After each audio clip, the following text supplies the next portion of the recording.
Saudara-saudara, sampai saat ini saya masih mempercayai Tuhan dengan segala skenarionya. Pergantian siang dan malam, kehidupan dan kematian, untung dan rugi,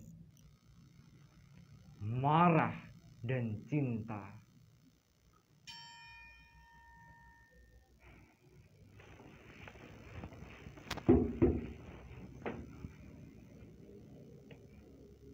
Di dalam semua itu, kita saling melingkar, terkadang terpaku tanpa daya.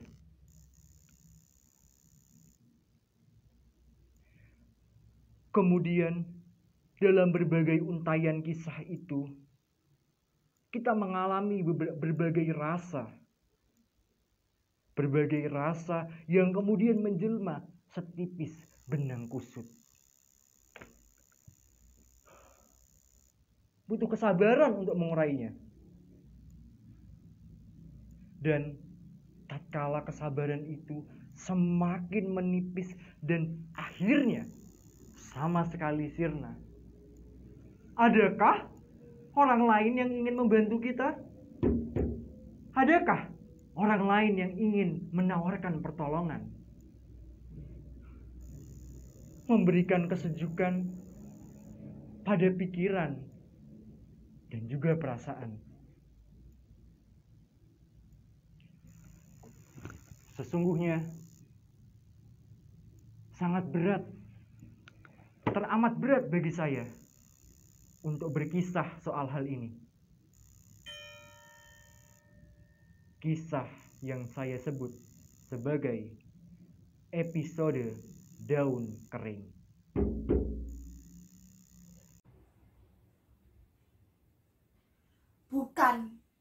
Bukan karena menyangkut sisi hidup saya yang gelap. Bukan, saudara-saudara. Akan tetapi hal ini melibatkan keluarga saya yang tinggal 2 orang. Papa dan Alvin, adik saya. Sejak kematian ibu, saya melanjutkan kuliah di Padang. Sedang Alvin berkuliah di Medan. Sejak saat itulah Papa tinggal sendirian. Saya mengerti betul arti kesepian bagi orang seperti Papa. Karena itu, saya mengunjunginya setiap bulan. Saya kira Alvin juga begitu. Namun, karena Medan dan Payakumbuh terbentang jarak yang tidak dekat, maka ia hanya pulang setiap liburan semester. Tapi saudara-saudara, kepulangan saya kali ini benar-benar membuat saya sangat putus asa. Bagaimana tidak? Baru saja saya sampai di depan teras rumah, saya mendengar teriakan "tidak!" yang sangat begitu keras. Saya jadi tertegun mendengarnya. Lalu saya mengintipnya lewat lubang kunci. Saudara-saudara tahu apa yang saya lihat? Sungguh di luar dugaan. Saya menyaksikan Papa berdiri di samping meja telepon dengan kepala tertunduk dan wajah yang kuyup. Sempoyongan ia berjalan menuju sofa, kecewa, marah, sedih, dan entah mana apalagi yang dapat dibaca dari raut wajahnya. Heran. Tidak mungkin Papa begitu. Tidak mungkin. Papa saya bukanlah orang yang rapuh. Ia lelaki paling tegar yang pernah saya temui. Ia lelaki cerdas, meskipun terkadang egois. Masih jelas dalam ingatan saya ketika ia memutuskan berburu babi sebagai salah satu olahraga penenang kesendiriannya. Waktu itu, Papa duduk di sofa. Ia membaca koran, kelihatan santai. Saya datang dan mengambil tempat di sofa lain. Oke, silakan Papa berburu babi. Tapi membeli anjing seharga 2 juta lebih, saya tidak setuju. Itu haram.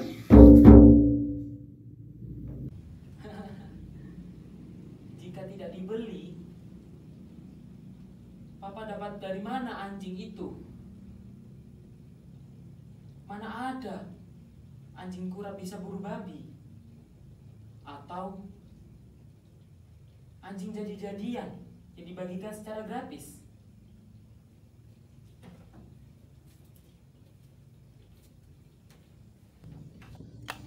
Nah, menyelamatkan tanaman para petani itu kan perbuatan mulia. Bayangkan, jika babi-babi yang temo itu tidak diburu dengan anjing kura, ia akan tetap merdeka melahap tanaman para petani. Dan pastinya petani itu tidak akan makan. Apakah kamu rela para petani mati kelaparan? Tetapi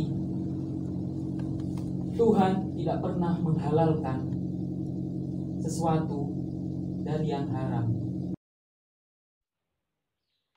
Tuhan tidak sekaku itu, nak. Bukankah kamu sering bilang mandaruratu tumbihul mahzurat? Tapi apa kondisi seperti itu sudah darurat? Menurutmu, keselamatan manusia bukan kondisi yang darurat? Tapi anjing tetap anjing. Dan babi adalah babi. Najis itu tetap najis. Dan haram tetap haram. Tuhan itu cerdas, nak. Dia tidak akan menciptakan tanah kalau memang kita dilarang untuk menyentuh benda-benda najis. Bangsat!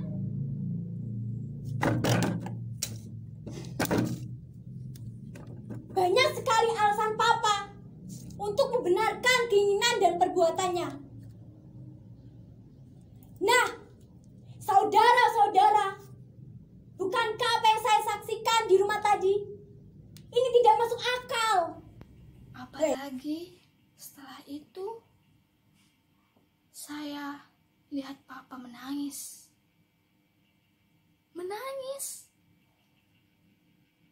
Papa menangis. Hei. Tiba-tiba saya dorong daun pintu yang ternyata tidak dikunci. Papa terkejut melihat kedatangan saya. Segera Papa memburu saya. Lalu saya dipeluk erat-erat. Begitu erat-erat, saudara-saudara.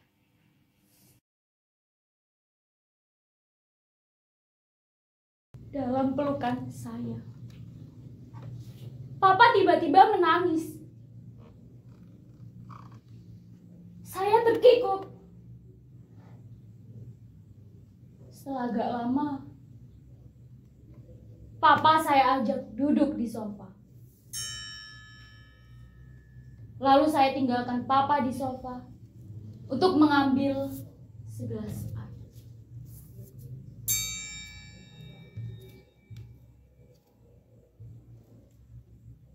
Papa menangis. Sungguh tidak masuk akal. Sampai malam itu, saya masih menganggap Papa orang yang tegar, tidak rapuh, apalagi cengeng. Saya punya banyak alasan untuk anggapan ini. Pernah suatu ketika, saya iseng-iseng mengikuti Papa buru babi. Maksud saya, untuk menemukan titik lemah sehingga papa berhenti membeli anjing yang konon didatangkan dari Jawa. Tetapi yang saya temukan bukanlah titik lemah, melainkan noda hitam yang dicapkan pada papa.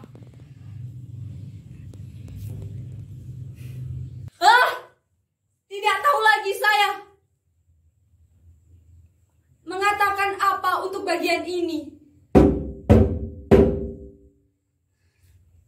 Papa ternyata seorang kriminal.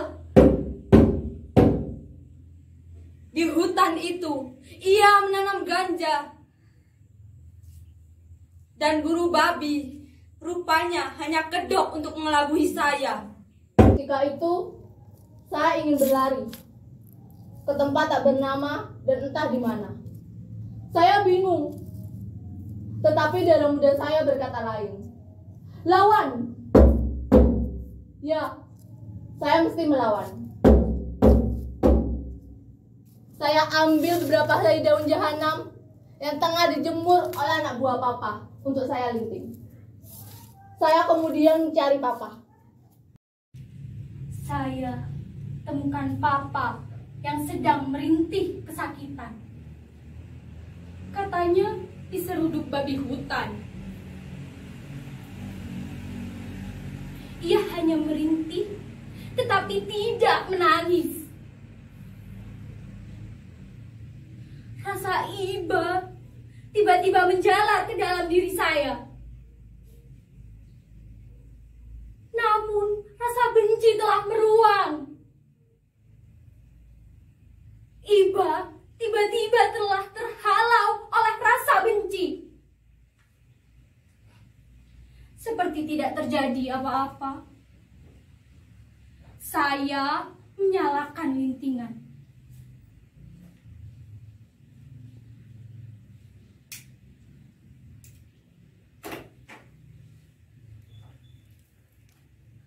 Lalu menghisapnya, menghembuskannya ke arah papa.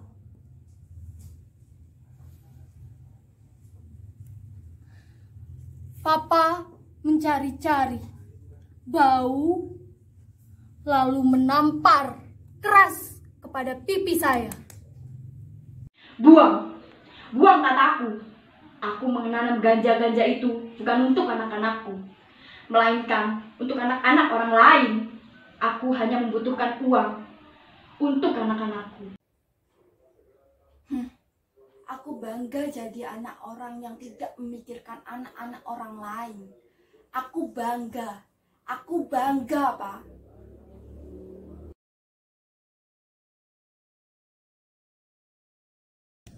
Saudara-saudara, sekarang papa menangis terisak-isak. Betul-betul tidak masuk di akal. Saya lalu menaruh segelas air putih di atas meja dan mempersilahkan papa untuk meminumnya. Tiba-tiba papa menyebut nama Alpin. Alpin? Ada apa dengan Alpin? Saya jadi bingung, saudara-saudara. Heran. Ternyata saudara-saudara, bapak saya menangis terisak-isak karena Alpin. Ya, benar. Alpin adik saya. Ia tertangkap basah karena ketahuan menghisap daun ganja, daun jahanam itu. Daun yang ditanam oleh orang yang sudah pasti tidak rela anaknya menghisap daun ganja itu.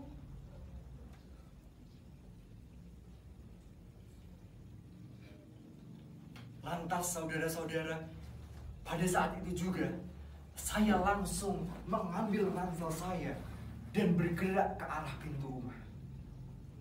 Saya masih ingat saudara-saudara, suara bapak saya memanggil dari belakang. Tapi apa peduli saya?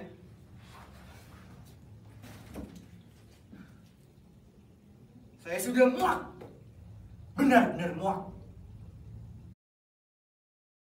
Begitulah, saudara-saudara.